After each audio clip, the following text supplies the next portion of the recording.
саламат. Элимдин ден соолугу үчүн бул саламат. Саламат клуб. Элимдин ден соолугу үчүн.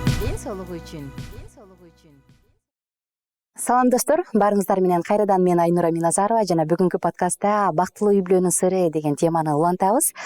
Мурунку подкастта бир аз эске сала кетсем, биз пайдубалынын эң негизгисин бул сүйүү деген сезим турушу керек дегенбиз. Албетте көбүнчө сезим дейт. Ал эми кимдир бирөө сүйүүнү бул иш, бул кыймыл аракет деп келет. Айтор ар бири үчүн сүйүү өзүнчө бир түшүнүккө ээ. Психолог эжекебиз төрүбүздө Аида Дакенова, саламатсызбы дагы бир жолу? Сизди кайрадан көргөнүбүзгө кубанычтабыз. Анан ушул бүгүнкү теманы андан ары ушул жакшынакай кылып улантып, ушул үй бүлөнүн пайдубалын эмне куруш керек деген теманын тегерегинде дагы сөз кылалы деп турабыз. Сиз менен маектешип, алгач эле катталуучуларыбызга кайта кайрыла кетейин.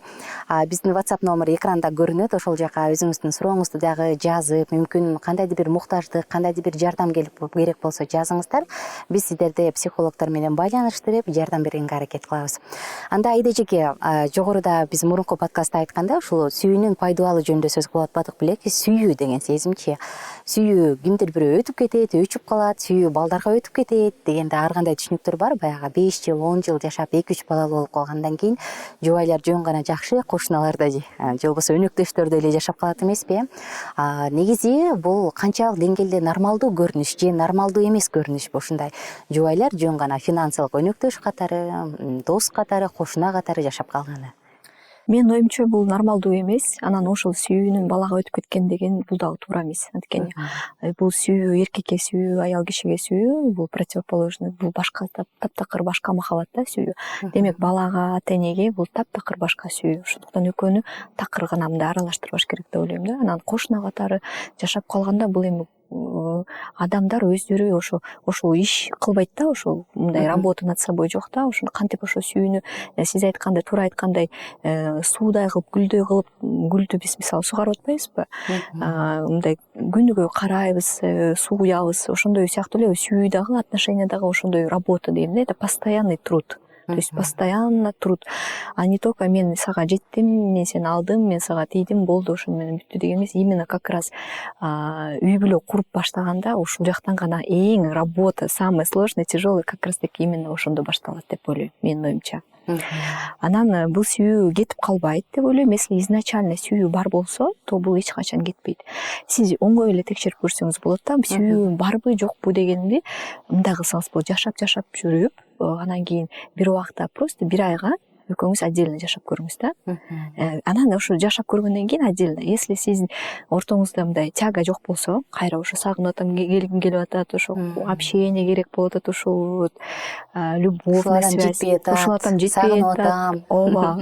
Ошондой эми не до такой степени как болезненный сыяктуу, зависимый сыяктуу эмес, но здоровый как бы тяга болсо, то это свидетельствует, говорит о том, что мен ошол адамды жакшы көрөм. А демек, если адамдар бир айга мисалы жөн эле проверка кылып көрөлү деп өзүнчө жашап тургандан кийин такыр тяга жок болсо, интерес жок болсо, мен ал жок эле жакшы жашап жүрөм нормально десе, анда значит бул знак того, что бул сенин кишиң эмес.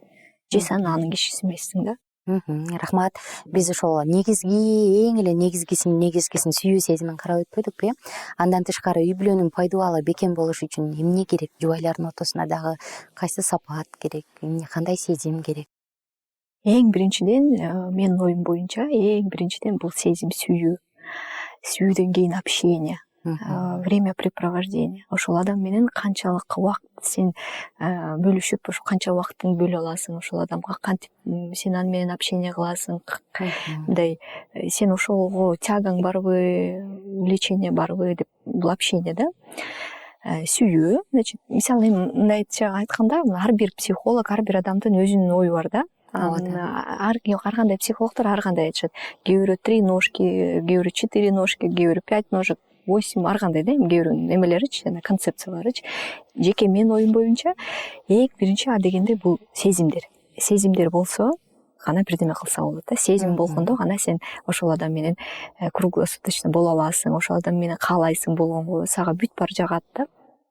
Андан тышкары только гана чувство менен эмес, бул жактан еще интеллектуальный общение, да, общие интересы. Ошол дагы аябай важный деп ойлойм. Анткени эми интеллектуальный общение деген бул общий интерес, общие цели болуш керек да, бир какой-то что-то объединяющее болуш керек. Например, сен космос жөнүндө айтып, а сен башка совсем башка бир жөнүндө айтып атсаң, мындай мисалы экөөңөр келишпестик болот да.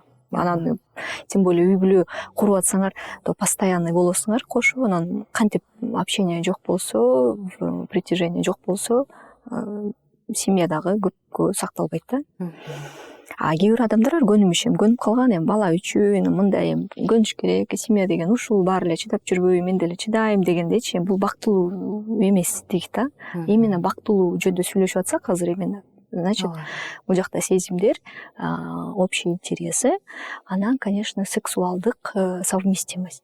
Бул дагы аябай важный нерсе, потому что сен, если сексуальное влечение жок болсо ошол адамга, то, естественно, и отношения да көпкө чыдабайт да. Жакшы. Демек сиз бекем пайдубал дегенде сүйүү сезимин, баарлашууну, интеллектуалдык. Андан үчүнчү бул сексуалдык катнаш жөнүндө, интим катнаш жөнүндө. Менин оюм боюнча ошондой да, бул самый основной эмелер да. А так мындай пункт кылып, мындай көп айта берсе болот ал жөнүндөчү.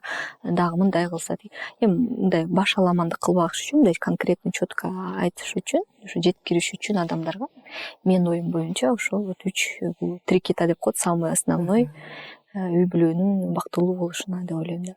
Мага дагы кызык болуп атат да, бул баягы үй бүлөнү курам дегенде тамакты эң башында эле туура жасап баштаган сыяктуу болот эмеспи? Анысы кандай жаш кыз жигит үй бүлө курганга кандайдыр бир даярдык көрүшү керекпи? Ошол даярдык каяктан башталышы керек? Анткени биз 23-25 чыкканда эле мисалы жигиттер болду, мен бактылуу үй бүлө курам, все деп туруп эле дароо бактылуу жашап кетпейт да, мунун баягы зачатогу илгери башталышы керек да. Ошол жөнүндө бир аз айтып берсеңиз да, кандай даярдык көрүшү керек? Кандай консультациялардан өтүш керекпи мүмкүн, же тарбиядан болушу керекпи? Ошол жөнүндө айтып берсеңиз. Эми туура ошо суроо бердиңиз, анткени бул эң алгачкы эме да, как бы эң важный нерсе да, бул подготовка. Негизи мен жакшы көрөм ошо любой нерсеге подготовка болгондочу. Любой нерсеге подготовленный болсоң, өзүңө да жеңил болот дегендечи. Анан бул үй бүлө куруш бул өтө мындай ответственный нерсе. Ошон үчүн буга деген даярдык керек. Даярдык консультация психологдон албетте келип ошол акчасын аябай ошо консультация алса болот да. Мен өзүнүн мисалы привычкаларын айтып, ошол жакшы көргөн кызынын же жигитинин привычкалары кандай, экөө совместимость, психотип совместимыйбы, темпераментибиз келишеби, ценностьтарыбыз биздики окшошпу, цель бирби, привычкаларыбызды принимать этебизби деп ошондой суроолорду бериш керек да. Психолог деп ойлойм, бул эң алгачкысы, эң важный нерсе да. Айдычы, биздин убактыбыз соңуна чыгып калыптыр. Тилекке каршы кийинки уктуруубузда, кийинки подкастта биз ошол кыз жигит өзүн никеге турганга кантип даярдаш керек, ошол жөнүндө программабызды уланталы, сурообузду. Ага чейин болсо биз угармандарыбыз менен коштошобуз, катталуучуларыбыз менен, көрүүчүлөрүбүз менен.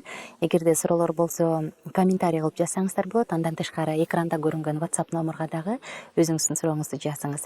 Бүгүнкү биздин коногубуз психолог Аида Дакина болду. Келип бергениңиз үчүн чоң рахмат. Сизге да чоң рахмат. Мен Айнура Миназарова. Кайрадан амандашабыз. Бул саламат элимдин ден соолугу үчүн бул саламат Саламат клуб элимдин ден соолугу үчүн.